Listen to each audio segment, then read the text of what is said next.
So, hi everyone. In the last class, we have discussed the major provisions of the Transfer of the Property Act, and we have also discussed that how the property is being transferred, what is the movable property, what is the immovable property, how the property can be transferred, what is the nature of the transfer of the property that we have discussed. Okay. Today, I'm going to teach you a very important part of the transfer of the property, that is the gift. Okay, so the gift has been defined from section 122 onwards in the TP Act, but this is a very important provision of the TP Act and it usually comes in the examination. So I thought I should discuss it at the first place with you people. So when we're talking about the gift, you know, what do you understand by the gift? Gift का मतलब क्या होता है? Gift is the transfer of certain existing movable or immovable property that is made voluntarily and without consideration by one person called the donor and another called the donee and accepted by or on behalf of the donee. Okay. So when we are talking about the gift का usual मतलब क्या होता है? जब आप देखिए, आप पहला चीज आप लोगों को अच्छी तरह से पता होता है कि सेल क्या होता है. सेल का मतलब होता है जब आप किसी को किसी भी चीज का पेमेंट करते हो and in return that person gives you something, gives U a certain kind of the material और इंस्ट्रूमेंट और एनीथिंग लाइक दैट. उन उन उस इन, उसने आपको कुछ चीज दिया, उसके बदले आपने उसको पैसा दिए, या फिर you are performing certain kind of the obligation for that person. Okay, that is called the selling and buying of the property that we have already discussed about this. जहाँ पे ऐसा होता है कि मैं आपको अगर पेमेंट करती हूँ तो उसके बदले आप मुझे कुछ भी चीज देते हो, तो that is called the selling of the property. Okay, यहाँ पे आ जाता है आपका सेलिंग एंड बाइंग का बात. ओके, तो सेल पे ना आपका consideration is the mandatory thing. Sale पे आपका क्या होता है? पहला आपका जिससे भी हो कंसिडरेशन रहना बहुत बहुत जरूरी होता है. Without consideration the sale is not considered as a valid sale. Because किसी भी चीज का अगर सेल करना होता है तो वहां पे हमको उस चीज के बदले कंसिडरेशन अमाउंट देना बहुत जरूरी होता है. Got it? बट यहाँ पे when we are talking about the gift is about the thing or the property which is given without consideration. Gift में क्या होता है? गिफ्ट में आपका कंसिडरेशन नहीं होता है, बट सेल पे आपका कंसिडरेशन होता है. That means when any property has been sold, the consideration is being present over there. वहां पे कंसिडरेशन देना पड़ता है. बट जहाँ पे हम गिफ्ट की बात करते हैं वहां पे कंसिडरेशन नहीं होता है, because where the gift is present there is no consideration to be given. समझ में आया? तो थोड़ा आगे बात करते हैं. Under section 122 gift has been defined. Okay, तो गिफ्ट में क्या बोला गया है? Gift is the transfer of certain existing movable or immovable property that is made voluntarily and without consideration by one person who is the donor and to another called the donee and accepted by or on behalf of the donee. Okay, ये जो आपका gift होता है ना, gift में usually आपका दोनों पार्टियां होते हैं. There are there is the presence of the two parties in a gift. तो who are they? The first one is the donor, जो गिफ्ट देता है. दूसरा होता है आपका डोनी, जिसको गिफ्ट दिया जाता है. The person who gives the gift, that person is the donor and the person to whom gift is given is called the donee. Got it? ये जो गिफ्ट होता है, यहाँ पे जो प्रॉपर्टी होता है ना, पहला बात ये है कि प्रॉपर्टी, ये जरूरी नहीं होता कि प्रॉपर्टी मूवेबल होना चाहिए, इमूवेबल होना चाहिए, ऐसा कुछ स्पेसिफिक होना जरूरी नहीं है। Property might be a movable property, but the property might be a immovable property. This doesn't matter at all. Property movable हो या इमूवेबल हो, वो मैटर नहीं करता है। ओके, पहला चीज है, ये गिफ्ट का पहला क्राइटेरिया है। दूसरा क्या है? This property must be transferred voluntarily and without consideration. पहला चीज क्या मैंने बोला? Must be transferred voluntarily. जब प्रॉपर्टी का ट्रांसफर हो रहा है ना, वो वॉलंटरीली होना चाहिए, खुद से होना चाहिए। फॉर एग्जाम्पल, अगर मैं अपना प्रॉपर्टी का ट्रांसफर यहाँ पे कर रही हूँ, तो मैं अपने मन से वो प्रॉपर्टी का ट्रांसफर कर रही हूँ, वो जरूरी होता है। मेरे को कोई जबरदस्ती नहीं कर रहा, like there is no not the presence of any kind of the coercion, undue influence, misrepresentation, mistake, fraud, nothing is present over there। वहां पे ऐसा कुछ भी नहीं है। जो प्रॉपर्टी मैं दे रही हूँ, वो अपने मन से दे रही हूँ, अपनी खुशी से दे रही हूँ, क्योंकि मेरे को वो प्रॉपर्टी देना है, इसलिए मैं दे रही हूँ। There is the consent by me while delivering the property। वहां पे मेरा कंसेंट है to deliver the property. Got it? ये हो गया आपका दूसरा चीज। वॉलंटरीली होना चाहिए, with the concept, with the consent of the donor. यहाँ पे जो डोनर है, जो प्रॉपर्टी डोनेट कर रहा है, प्रॉपर्टी डोनेट करने के टाइम वहां पे डोनर का पूरा कंसेंट रहना जरूरी है to deliver the property. Donor 100% यहाँ पे खुशी खुशी अपने प्रॉपर्टी डिलीवर कर रहा है। वहां पे उसके सामने किसी भी तरह का बाहर का फोर्स नहीं होना चाहिए, बाहर का प्रेशर नहीं होना चाहिए कि हाँ तुमको प्रॉपर्टी देना पड़ेगा, ऐसा नहीं होना चाहिए। वो अपनी खुशी से, अपनी मर्जी से, अपनी इच्छा से वो प्रॉपर्टी दे रहा है। ये हो गया आपका वॉलंटरीली। तीसरा आता है विदाउट कंसिडरेशन। जहां पे हम गिफ्ट का बात करते हैं, तो वहां पे आपका एक बहुत इंपॉर्टेंट चीज आता है, वो होता है विदाउट कंसिडरेशन। क्योंकि गिफ्ट कभी कंसिडरेशन के साथ हो ही नहीं सकती, क्योंकि जहां पे आपका कंसिडरेशन होता है, वहां पे आ जाता है आपका सेल, गिफ्ट नहीं। जहां पे मैं आपको बोलती हूँ कि अगर आप मेरे को कोई चीज देते हो, उसके बदले मैं आपको कोई पैसा या कोई ओब्लिगेशंस के आपके लिए मैं कुछ कर रही हूँ, तो वहां पे तो वो लेने देने का बात हो गया ना। जैसे कि मैं आपको कुछ दे रही हूँ, आप मुझे कुछ दे रहे हो, वो तो सेल हो गया। ये याद रखिएगा कि गिफ्ट में कभी भी आपका ओब्लिगेशंस, आप किसी की तरफ कुछ कर रहे हो या आप किसी को पैसा दे रहे हो गिफ्ट के बदले, तो उसको गिफ्ट नहीं माना जाएगा। So the gift must be done without consideration. Gift में कंसिडरेशन नहीं होना चाहिए। ये हो गया आपका दूसरी बात। तीसरा क्या है? By one person call the donor to the another person call the donee and accepted by और on behalf of the donee. यहाँ पे जो गिफ्ट है उसी को डोनी खुद एक्सेप्ट करता है, या फिर in the absence of the Downey, जहाँ पे डोनी एब्सेंट होता है, जहाँ पे डोनी अवेलेबल नहीं होता है, तो डोनी के एब्सेंस में और कोई वो प्रॉपर्टी का ट्रांसफर कर रहा होता है। Okay, so and next point, acceptance when to be made. Such acceptance must be made during the lifetime of the donor and while he is still capable of the giving।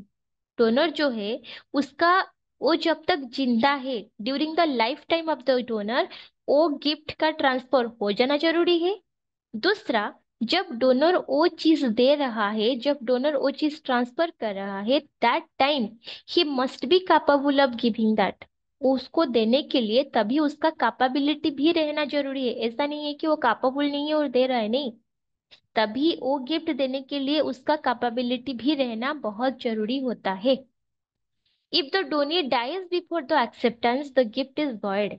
अगर donee, the person who is accepting the gift, अगर वो property accept करने से पहले ही मर जाता है, if the donee dies before accepting the gift, then the gift becomes void। तो वहां पे गिफ्ट क्या होता है? void हो जाता है। वहां पे गिफ्ट को एक्सेप्ट किया गया करके नहीं माना जाता है, क्योंकि जिसी को गिफ्ट हम दे रहे हैं, अगर वो ही ना रहे, to whom the gift is being done, if the donee is itself died, if the donee is not alive at all, then how the gift can be enforceable in nature? No, it cannot be. Got it? So when we are talking about the gift, there are certain things which we need to discuss. The first point, it is, it must, it can be the transfer of the movable property or immovable property. कोई छोटा सा movable चीज हो सकता है, या कोई बड़ा सा लैंड जैसा इमूवेबल प्रॉपर्टी भी हो सकता है. That might be a movable property और that might be an immovable property. ये हो गया आपका पहला पॉइंट. दूसरा क्या हुआ? Must made voluntarily and without consideration. जैसे कि मैंने बताया, मूवेबल प्रॉपर्टी हो या इमूवेबल प्रॉपर्टी हो, वो खुद से अपने मन से वॉलंटरीली वो ट्रांसफर हो रहा है. एंड दूसरा क्या हुआ? Without consideration. There is not any presence of the any consideration while doing the gift. यहाँ पे जो भी आपका जब हो रहा है गिफ्ट, वहां पे किसी भी तरह का कंसिडरेशन प्रेजेंट नहीं है. एंड उसको, वो गिफ्ट का ट्रांसफर जो है वो वॉलंटरीली नहीं किया जा रहा है. दैट इज वॉलंटरीली ही किया जा रहा है. That means the transfer of the property, the transfer of the gift is being done voluntarily with the consent of the person who is giving the gift. And secondly, without consideration, without taking anything as back in return. उसके बदले कुछ चीजें ना लेके वो property का transfer हो रहा है. ओके, ये हो गया आपका दोनों पॉइंट. मूवेबल हो सकता है, इमूवेबल हो सकता है. जो पर्सन ले रहा है प्रॉपर्टी, वो इंसान, that person is called as the donee, and जो दे रहा है उसको बोलते हैं डोनर. ओके. एंड जो डोनर दे रहा है ना, वो अपनी खुशी से, अपनी मर्जी से, अपने कंसेंट से वो प्रॉपर्टी दे रहा है. एंड मोस्ट इंपोर्टेंटली, जब वो प्रॉपर्टी दे रहा है, that person is not taking any consideration. The transfer must be done without the consideration. वहां पे कोई भी consideration present नहीं है. ये हो गया. एंड एक्सेप्टेड बाय और on behalf of the Downey. अगर डोनी एक्सेप्ट कर रहा है तो अच्छी बात है. अगर डोनी एब्सेंट, डोनी एक्सेप्ट नहीं कर पा रहा है, if the Downey is absent to accept the property, then in the absence of the donee, any other person on behalf of the donee is accepting the property. Donee के बदले और कोई इंसान प्रॉपर्टी एक्सेप्ट कर रहा है. और सबसे दो इंपॉर्टेंट चीजें जो मैंने आपको बताया कि acceptance when to be made according to section 122. Acceptance कब बनता है?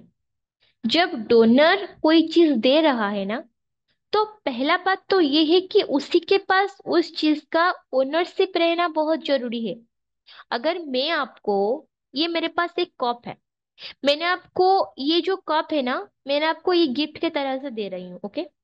सो when I am gifting this cup to you, that time I must have the ownership of the cup. मेरे पास यहाँ पे for example I have this ring. Okay. I am gifting you this ring. तो ऐसा होना चाहिए कि मेरे पास इस रिंग का ओनरशिप रहना जरूरी है. I must be the owner of the ring. ये रिंग मेरा खुद का होना चाहिए, तभी मैं आपको दे सकती हूँ. ये मेरा मम्मा का है, मेरा पापा का है, मेरे भाई का है, मेरे बहन का है, और मैं लाके आपको दे दिया, भाई तुम ले जाओ. क्या उसको गिफ्ट माना जाएगा?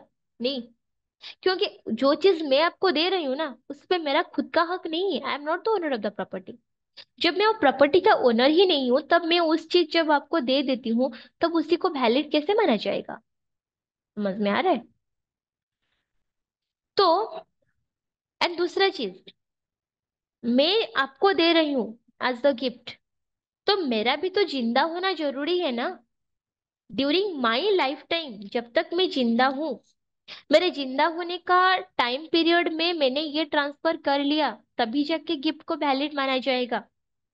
ये ऑब्वियस बात है, क्योंकि अगर कोई इंसान का डेथ हो जाता है, सो आफ्टर डेथ कोई तो अपना प्रॉपर्टी और किसी को गिफ्ट कर ही नहीं सकता, है ना. डेथ के बाद मैं आके यहाँ पे ये विल नहीं करूंगी कि मेरा जो प्रॉपर्टी है वो इसको गिफ्ट कर दो करके. सो अगर मैंने किसी भी तरह का विल पहले से करके रखा है, या फिर कोई भी गिफ्ट दे रही हूँ एज द विल, और as as my life time मैं आपको इंस्टेंट बुला के अपने सामने दे रही हूँ, जो भी कर रही हूँ that must be done during my life time, मैं जिंदा जब तक हूँ उसी के बीच में वो हो चुका है। For example, if I am alive, I am gifting you something that will be considered as the valid gift. या फिर अगर मैं मर चुकी हूँ, if I am dead, but before my death I have done the agreement of the transfer with your name, मैंने जो gift का प्रॉपर्टी है, इमूवेबल प्रॉपर्टी है, मूवेबल प्रॉपर्टी है, मैंने उस गिफ्ट गिफ्ट मरने से पहले आपके नाम पे करके चली गई। I have already gifted you the property before my death with my will, मैंने विल पेपर में आपके नाम पे ये सामान देके चली गई हूँ। वो भी तो मेरे लाइफ टाइम के अंदर ही हुआ ना, मेरे लाइफ टाइम के अंदर ही मैंने आपको प्रॉपर्टी गिफ्ट करके गई हूँ, तो वो आपके नाम पे ही हो जाएगी। हो गया बात। एंड दूसरा चीज मैंने क्या बोला, till and the donor is still capable of the giving.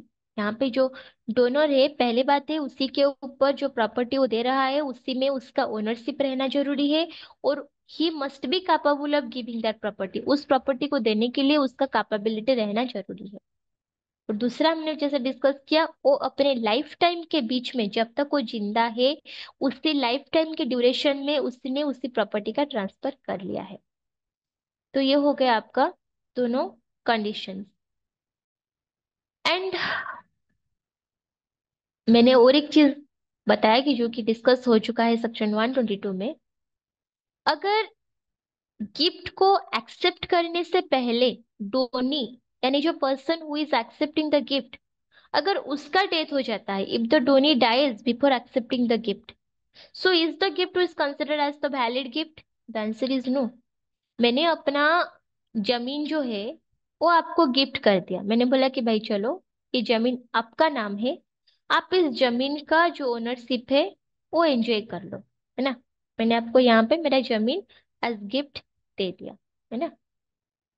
So when I have gifted you my land, okay, तभी बात ये है कि before my death, after my gifting of the property, you died, आप चल बसे। तो जब आप जिंदा ही नहीं रहे, तब मैंने जो गिफ्ट किया आपको उसको कौन एंजॉय करेगा? आप तो एंजॉय कर ही नहीं सकते ना। गिफ्ट मैंने आपको किया था, बट आपने एंजॉय नहीं कर पाए। गिफ्ट एक्सेप्ट करने से पहले, मतलब before the acceptance of the gift, you died, मैंने आपके नाम पे वो कर दिया कि मैंने बोला कि मैंने आपके नाम पे गिफ्ट देना चाहती हूँ। मैंने अपना प्रपोजल रख दिया कि मेरे पास इतना जमीन है, I want to give you this acres of the land with your name. तो आपने मुझे हाँ नहीं बोला, हाँ बोलने से पहले आपका मौत हो गया। So this gift becomes void itself. यहाँ पे ये जो गिफ्ट है ना, उसको भॉइड माना जाएगा, इसी को वैलिड नहीं माना जाएगा। This gift is not valid any more, this will be considered as a void gift, क्योंकि यहाँ पे आपने गिफ्ट को एक्सेप्ट नहीं किया, एक्सेप्ट करने से पहले ही आप ऊपर चले गए। बट अगर आपने एक्सेप्ट कर लिया और एक्सेप्ट करने के बाद आप चल बसे, देन योर रिप्रेजेंटेटिव्स,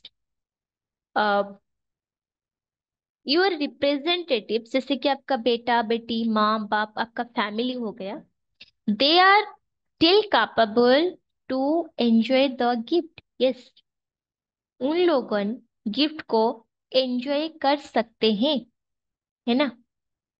तो ये हो गया आपका, जैसे कि मैंने बताया कि अगर the donee, the person who is accepting the gift, dies before the acceptance, gift को एक्सेप्ट करने से पहले ही वो उसका डेथ हो जाता है, then the gift is considered as the void gift, वहां पे गिफ्ट को वैलिड नहीं माना जाएगा।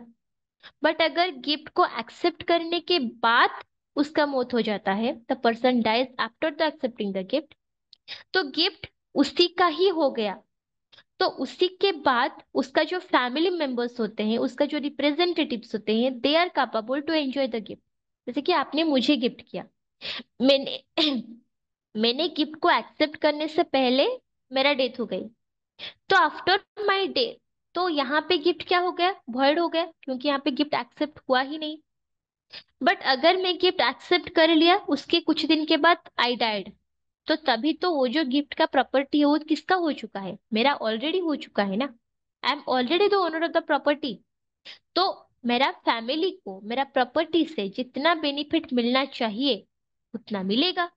तो as gift is a part of my property, तो उनको भी उतना, वही प्रॉपर्टी से उतना ही बेनिफिट मिलेगा, as if that property is mine, because that property is mine only, because मैंने गिफ्ट एक्सेप्ट कर लिया, मतलब वो प्रॉपर्टी मेरा ही है। तो मेरे बाद मेरा फैमिली के उसी गिफ्ट में, उसी प्रॉपर्टी में पूरा हक बनता है। समझ में आ गया? तो ये हो गया आपका section 123।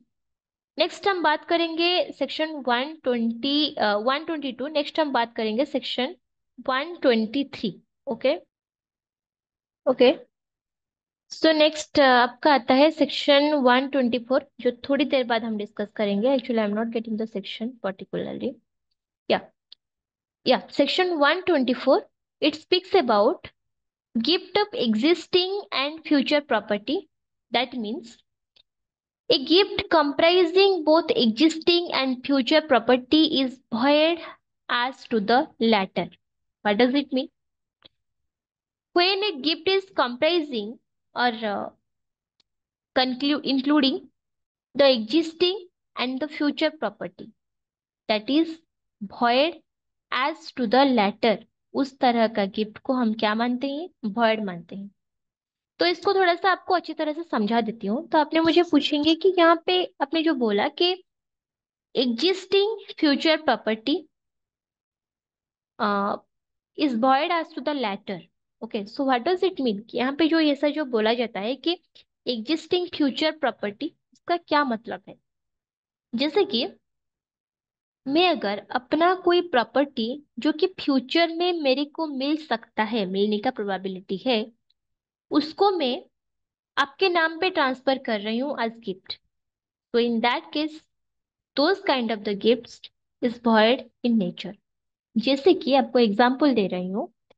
For example my father is having a lot of land, is a very big businessman, उनके पास बहुत पैसा है, and is having a lot of land. Okay, तो मेरे फादर ने मुझे बोला कि जब तुम 30 साल की हो जाओगे, when you will be 30, then I am going to transfer the whole land to you. मेरे पास जितना जमीन है, जब तुम 30 साल की हो जाओगे, तब मैं मेरा सारा जो जमीन है वो तुम्हारे नाम पे ट्रांसफर कर दूंगी। तो मेरे पापा ने मुझे ये बात बोल बोल के रखी। तो मेरे दिमाग में आया कि अरे, मैं तो अब 25 की हूँ, 26 की हूँ, तो और 6 साल बाकी है मुझे 30 होने पे। तो 6 साल के बाद वो सारा प्रॉपर्टी तो मेरा ही होने वाला है।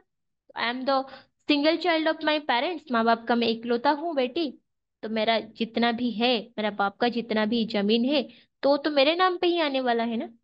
तो मैं क्या करूंगी, मैं आपको यहाँ पे बोलूंगी कि देखो, मेरे पापा का 10 एकड़ का जमीन है, तो उसी से मैं आपको 2 एकड़ एज ए गिफ्ट दे रही हूँ।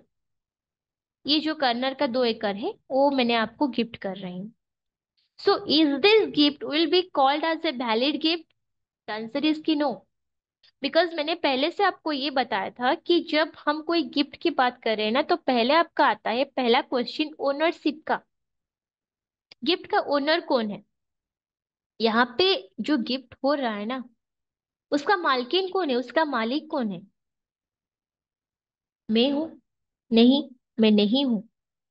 क्योंकि यहाँ पे जो भी प्रॉपर्टी गिफ्ट की जा रही है, मेरे पापा का है।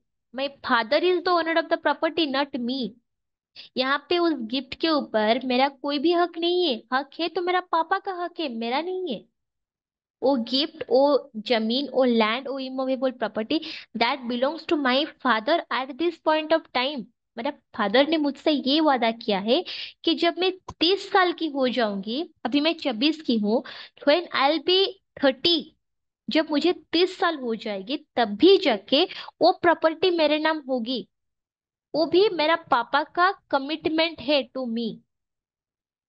हो सकता है 30 साल होने से पहले आई बिकेम डेड, मेरा मौत हो जाएगा।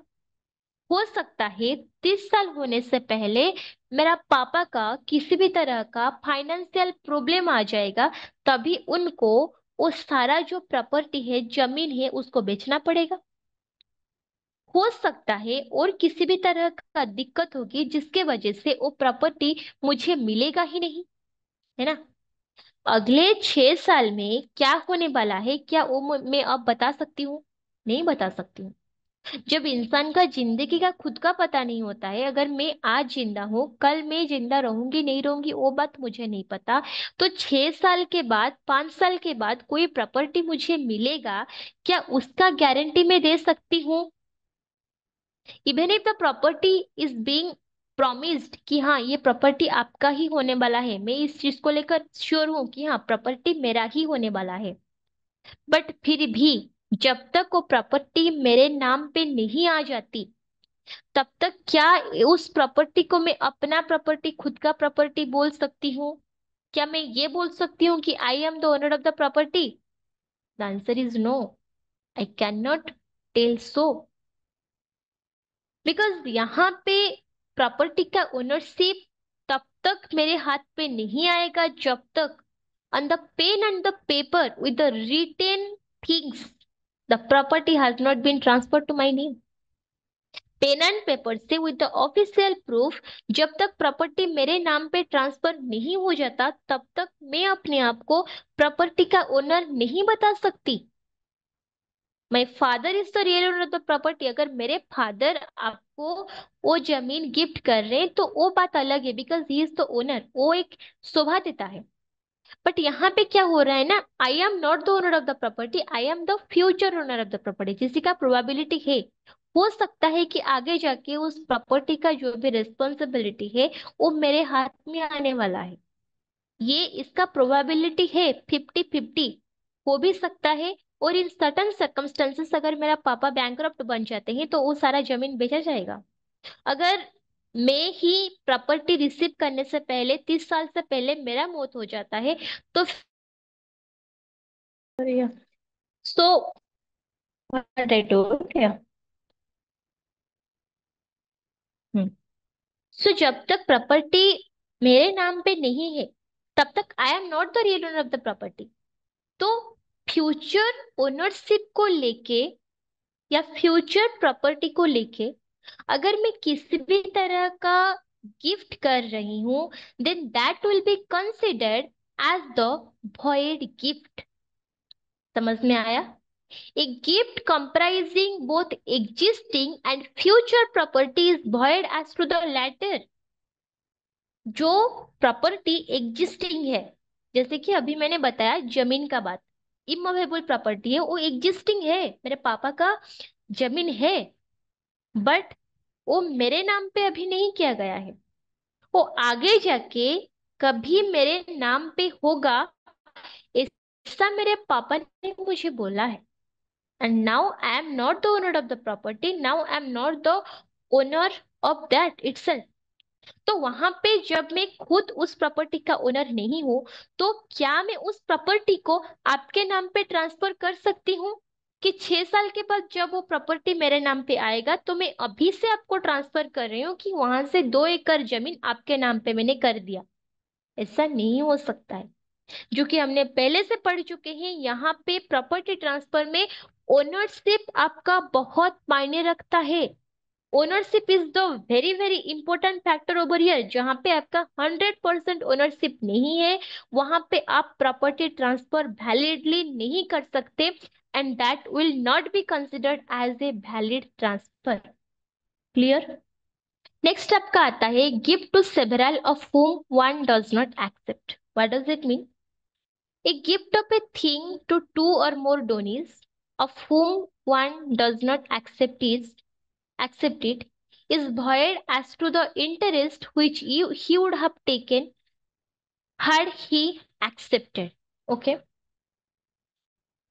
यहाँ पे जो गिफ्ट हो रहा है ना, वो दोनों लोगों को हो रहा है। For example there are one donor and more than two donors, or more than one donors, there are two or more donors, three donors, four donors, five donors are present over here। यहाँ पे जो gift का transfer हो रहा है वो किसी एक को नहीं हो रहा है, एक साथ 6-7 लोगों को गिफ्ट का ट्रांसफर किया जा रहा है। ओके, सो अगर ये गिफ्ट जो है जॉइंटली दिया जा रहा है, ओके,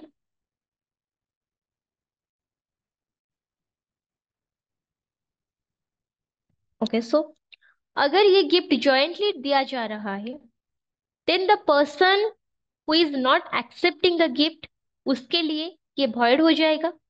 जो एक्सेप्ट कर रहा है उसके लिए वैलिड हो जाएगा। For example, the gift is, there are the amount of the land which is of the 3 acre, 3 एकड़ का जमीन है। There are the 3 person who is present at the donee, 3 लोग हैं जिनको प्रॉपर्टी ट्रांसफर किया जाएगा एज द गिफ्ट। ओके, तो वहां पे क्या होता है ना, जो 3 लोग होते हैं who is present as the donee, वो लोग बोलते हैं कि चलो हम प्रॉपर्टी को अपने अपने में डिवाइड कर लेंगे। 1 एकड़ तुम रख लो, 1 एकड़ मैं रख लेता हूँ, 1 एकड़ तीसरा इंसान रख लेगा। तो अगर यहाँ पे जॉइंटली किसी प्रॉपर्टी का ट्रांसफर हो रहा है, 3 लोगों को 3 एकड़ जमीन ट्रांसफर किया जा रहा है, बट मान लो उसी में से एक जन है, एक फर्स्ट पर्सन जो है, उसने बोला कि नहीं, मेरे को अब ये गिफ्ट चाहिए नहीं, I don't want the ownership of the land, मैं ये जमीन लेना नहीं चाहती हूँ, नहीं चाहता हूँ। तो उसने अपने आप से मना कर दिया, बोला कि नहीं, मेरे को तो ये जमीन लेना नहीं है। तब उसने जब मना कर दिया, तब वहां पे क्या होता है, बाकी कितने बचे, 2 लोग। तो यहाँ पे टेल मी, जो 3 एकड़ जमीन 3 लोगों को एक साथ एज ए गिफ्ट दिया जा रहा था, ट्रांसफर किया जा रहा था विदाउट द कंसिडरेशन, बट यहाँ पे एक जन ने मना कर दिया, अपने आप को रिट्राइव कर लिया कि नहीं, मेरे को ये प्रॉपर्टी नहीं चाहिए। तो बाकी 2 लोग जो गिफ्ट को एक्सेप्ट कर रहे हैं, बोल रहे हैं कि हाँ हमको चाहिए, हम ये गिफ्ट को एक्सेप्ट कर रहे हैं, is the gift valid for them? क्या उनके लिए गिफ्ट वैलिड रहेगा? द आंसर इज यस, उनके लिए गिफ्ट वैलिड रहेगा। They will be the owner of the gift if they are accepting the gift. So वहां पे वो 3 एकड़ जमीन उन दोनों के नाम पे हो जाएगा। ये जो इंसान जिसने मना किया कि नहीं मेरे को गिफ्ट नहीं चाहिए, for that person the gift will be void. उस the person who is not accepting the gift, सिर्फ उसी का ओनरशिप रिट्राइव हो गया यहाँ पे। बाकी जो 2 लोगों ने एक्सेप्ट किया है ना, उनका ओनरशिप कंटिन्यू रहेगा after the acceptance of the gift. यहाँ पे अगर मान लो 2 लोगों को गिफ्ट किया जा रहा है 3 एकड़ जमीन, यहाँ पे एक ने मना कर दिया, बोला कि नहीं मेरे को नहीं चाहिए, उन्होंने रिवोक कर दिया। सो अगर एक ने रिवोक किया, बाकी एक ने एक्सेप्ट किया, जिसने एक्सेप्ट किया प्रॉपर्टी उसी के पास ट्रांसफर हो जाएगा, और जिसने रिवोक किया है उसी के लिए गिफ्ट भॉइड माना जाएगा। क्लियर? ये हो गया आपका gift to several of whom one does not accept. Okay, next क्या बोलता है, व्हेन गिफ्ट में बी सस्पेंडेड और रिवोक, गिफ्ट को कब सस्पेंड या रिवोक किया जा सकता है? So when we are talking about that, when the gift can be suspended or revoked, there are two important things coming into the part. Okay, so there are 2 points are present over here. तो पहला बात ये है कि हम either gift को accept कर सकते हैं या फिर गिफ्ट को रिवोक कर सकते हैं, डिनाई कर सकते हैं। According to section 126, yeah, in what condition the gift, so ये है, when the gift is done to the multiple people, the person who is not accepting it, the gift is invalid only for that person's share. The gift is still valid to those who accept it.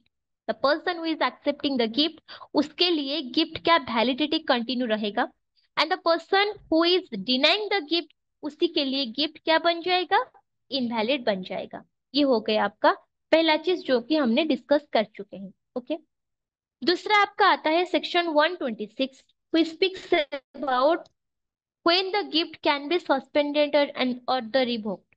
क्या बोलता है, the giver or the donor and the receiver, the donee, can agree to cancel or pause the gift if a specific event happens, as long as the event is not something the giver can control। okay, अगर जो the donor है, okay, the person who is the donor, if he is unable to control a certain situation or certain circumstances, and यहाँ पे donor and Downey दोनों लोग जो है they are mutually agree, उन दोनों ने ना साथ में ये चीज पे एग्री कर रहे हैं कि हाँ, ये this specific circumstances is happening, अगर ऐसा होता है पॉज कर देंगे या रिवोक कर देंगे। पॉज कर देंगे का क्या मतलब है, पॉज का मतलब फॉर एग्जाम्पल कैसे for the time period of for my life time. Okay, आपने मुझे एक सामान गिफ्ट किया है, तो आपने मुझे बोलते हैं ये आपके और मेरे बीच में एक म्यूचुअल अंडरस्टैंडिंग होती है कि अगर कुछ स्पेसिफिक इवेंट होता है, फॉर एग्जाम्पल अगर मेरी शादी हो जाती है, गिफ्ट का यूज नहीं कर सकते, गिफ्ट का वहां पे पॉज हो जाएगा, 3 साल तक ओनरशिप मेरे पास नहीं आएगा, शादी का 3 साल के बाद ही वो ओनरशिप मेरे को ट्रांसफर होगा। ये बोलते हैं पॉजिंग। या रिवोक करना, जैसे कि अगर एक स्पेसिफिक इवेंट हो गया, अगर मेरा शादी हो जाती है तो आप मुझे वो गिफ्ट नहीं देंगे। This is the mutual agreement between you and me. Okay, that is the first situation. If there is an agreement that the donor can cancel the gift at any time they want without any condition, then the gift is legally invalid. That cancellation may be completely or partially, that यहाँ पे ऐसा एक condition है gift में कि यहाँ पे donor बोल रहा है कि मैं जब चाहूं तब गिफ्ट को कैंसिल कर सकता हूँ। मतलब मैंने आपको आज 3 एकड़ का जमीन गिफ्ट किया, बट अगर 1 साल के बाद मेरा मन करेगा कि नहीं आप उस जमीन का ओनरशिप नहीं ले सकते, तो मैं तभी आपको सीधा बोल सकती हूँ कि आप जमीन का ओनरशिप छोड़िए, अब मेरे को दे दीजिए, आप उसी का ओनर और नहीं रहे। मैं जब चाहूं ओनरशिप आपसे छीन सकता हूं। तो this type of the gift is not legally valid. तो ये गिफ्ट हुआ ही कैसा, आप अगर किसी को कुछ दे रहे हो, फिर आप अपने मन से जब चाहो उस प्रॉपर्टी को अपने तरफ ले सकते हो, तो that is not considered as a legally valid gift. क्या, क्योंकि यहाँ पे वैलिडिटी का कोई क्वेश्चन ही नहीं आता। यहाँ पे this is not considered as valid anymore, है ना। Next situation, a gift can be taken back if there are the legal reasons similar to those which allow cancelling a contract। Okay, for example जैसे कि आप मुझे कोई चीज का gift दे रहे हो, but in return you are asking me to pay certain amount of the money, तो यहाँ पे कंसिडरेशन ऐड हो जाता है। So this is not considered as a valid gift. Got it. And the next point, besides the reasons the gift cannot generally be taken back। Usually gift का nature जो है, अगर एक बार गिफ्ट दे दिया जाता है तो दे दिया जाता है, उसी को आप वापस नहीं ले सकते। बट अगर आप ऐसा कंडीशन करते हो कि मैं आज गिफ्ट कर रहा हूं, जब मन करे तब मैं वापस कर लूंगा, नहीं, उसी को एक लीगली वैलिड गिफ्ट नहीं बोला जा सकता। दूसरा, अगर आप गिफ्ट करने के बाद कंसिडरेशन पे कुछ चीज ले लेते हो एज इन रिटर्न, तो उसी को भी गिफ्ट नहीं माना जाएगा, that will be considered as the void gift. तीसरा, डोनर और डोनी के बीच में एक एग्रीमेंट होता है कि अगर मेरा शादी हो जाती है या फिर अगर मैं फॉरेन चला जाता हूँ, अगर ऐसा कुछ सर्कमस्टेंसेस होता है, after the happening of the situation gift जो है इनवैलिड हो जाएगा। तो अगर अकॉर्डिंग टू द एग्रीमेंट ऐसा कुछ होता है, then actually the gift becomes void in nature। और वहां पे गिफ्ट को वापस लिया जा सकता है on the happening of the specific certain circumstances. Okay, but ये जरूरी है कि जिस चीज को लेके वो एग्रीमेंट किया जा रहा है कि on the happening of this event the gift will be invalid और the gift will not continue any more as a gift, वो सिचुएशन भी legally valid according to the circumstances, वो गिफ्ट और सिचुएशन का भी कोई वैलिडिटी रहना जरूरी है। Got it? So this is explained under section 126. From 127 onwards, we are going to discuss in the next class.